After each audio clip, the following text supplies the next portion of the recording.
Hello friends, welcome to Kavitha சமையலறை. இன்றைக்கி நம்ம பார்க்க போகிற ஸ்பெஷல் ரெசிபி நல்ல ஒரு சுவையான கேபேஜ் ரைஸ், முட்டைக்கோஸ் சாதம். ஒரு அருமையான வெரைட்டி ரைஸ். டக்குன்னு ஒரு 10 நிமிஷத்தில் செஞ்சிடலாம். ரொம்ப ஈஸி அண்ட் சிம்பிளாக இருக்கும். நல்ல ஒரு இன்ட்ரெஸ்டிங்கான டேஸ்ட்டில் இருக்குங்க.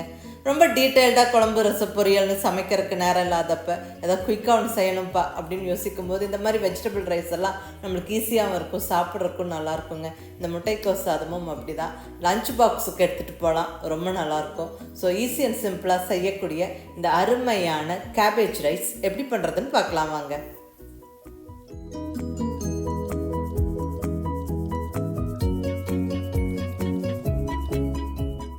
இங்கே ஒரு கப் அளவுக்கு உதிரி உதிரியாக வடித்த சாதம் எடுத்துருக்கேங்க. நம்ம நார்மலாக வீட்டில் எந்த ரைஸில் நம்ம டெய்லி சாதம் வைப்போமோ அந்த ரைஸை நம்ம எடுத்துக்கலாம். இதுக்கு ஸ்பெஷலாக பாசுமதி அரிசி எல்லாம் ஒன்றும் தேவையில்லை. நான் இங்கே பொன்னி புழுங்கல் அரிசி சாதம் எடுத்துருக்கிறேன். அதே மாதிரி புதுசாக வடித்த சாதத்துலேயும் நம்ம செய்யலாம். இல்லை லெஃப்ட் ஓவர் ரைஸ் இருந்தாலும் அதுலேயும் இந்த கேபேஜ் ரைஸ் செய்யலாம். அதாவது மத்தியானம் சாதம் வடித்து அது நைட்டு கொஞ்சம் மிச்சம் இருந்தால் இந்த மாதிரி முட்டைக்கோஸ் போட்டு நம்ம சாதம் தாளிச்சிடலாம். நல்லா இன்ட்ரெஸ்டிங்காக இருக்கும், எல்லோரும் விரும்பி சாப்பிடுவாங்க. பட் சாதம் நல்லா உதிரி உதிரியாக இருக்கணும்.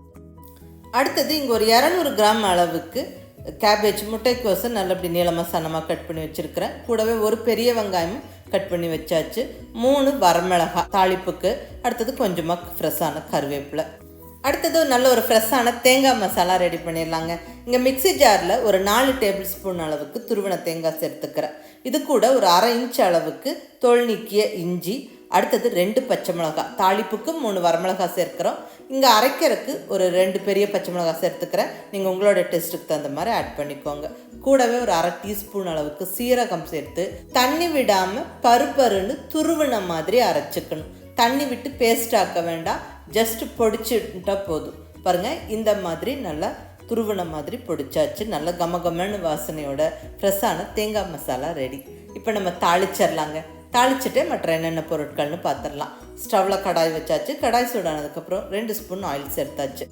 ஆயில் சூடானதுக்கப்புறம் 1 டீஸ்பூன் கடுகு, 1 டீஸ்பூன் கடலைப்பருப்பு, கூடவே 1 டீஸ்பூன் உளுந்தம்பருப்பு இதெல்லாம் நல்லா வறுத்து விட்டுறலாம். இந்த கடுகு உளுந்தம்பருப்பில் நல்லா பொரிஞ்சதுக்கப்புறம் நல்லா ஃப்ரெஷ்ஷான கருவேப்பிலை 2 கொத்து போட்டு விட்டு கூடவே ஒரு 7-8 முந்திரி பருப்பு சேர்த்துடலாங்க. இந்த முந்திரி பருப்பு ஆப்ஷனல், பட் சேர்க்கும் போது ரொம்ப நல்லா இருக்கும். டேஸ்ட்டு நல்லா இன்ட்ரெஸ்டிங்காக இருக்கும் சாப்பிட்றதுக்கு. முந்திரி பருப்பு செவக்க வறுப்படணும். கூடவே 3 வரமிளகாவை உடைச்சி சேர்த்துடலாம். அடுத்ததாக ஒரு பெரிய வெங்காயம் சன்னமாக நீளமாக கட் பண்ணின ஒரு பெரிய வெங்காயம் சேர்த்தாச்சு. வெங்காயம் கலர் மாறுற வரைக்கும் வதங்கணும்.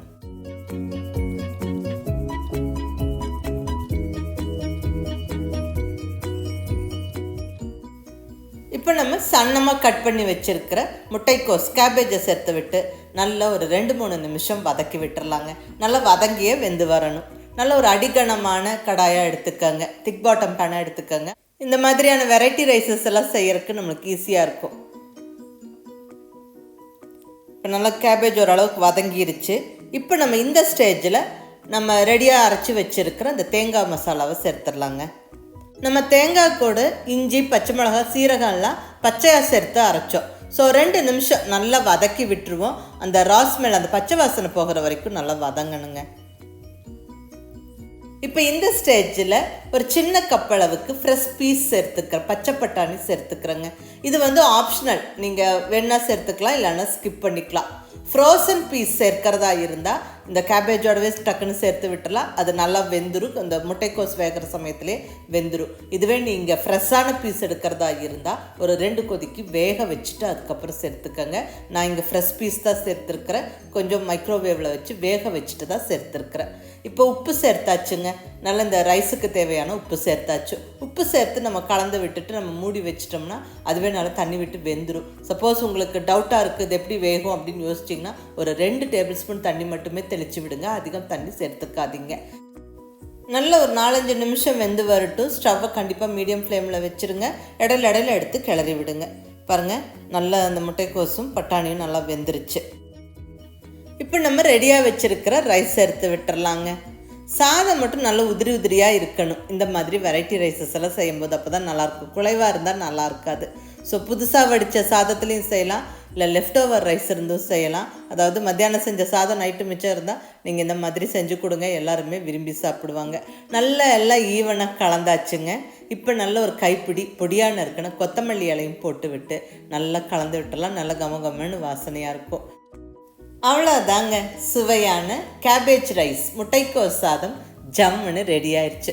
ரொம்ப ஒரு சிம்பிளான ரெசிபி, டக்குன்னு ஒரு 10 நிமிஷத்தில் செஞ்சிடலாம். இதில் ஹைலைட் என்னென்னா, நம்ம அரைச்சி சேர்த்த அந்த தேங்காய் மசாலா, அந்த தேங்காவோட நல்ல இஞ்சி பச்சை மிளகாய் சீரகம் சேர்த்து அரைச்சி நம்ம இந்த சாதம் வதக்கணும். அது ரொம்ப நல்ல ஒரு இன்ட்ரெஸ்டிங்கான ஃப்ளேவரையும் டேஸ்ட்டும் கொடுக்கும். அந்த வாசனை ரொம்ப நல்லாயிருக்கும்.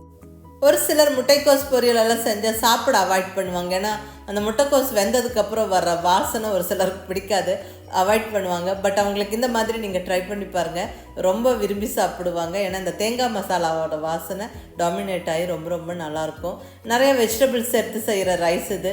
ஸோ கொஞ்சமாக சாப்பிட்டா கூட ஃபில்லிங்காக இருக்கும். டயட் இருக்கிறவங்களுக்கு கூட இதை எடுத்துக்கலாம், ரொம்ப நல்லாயிருக்குங்க.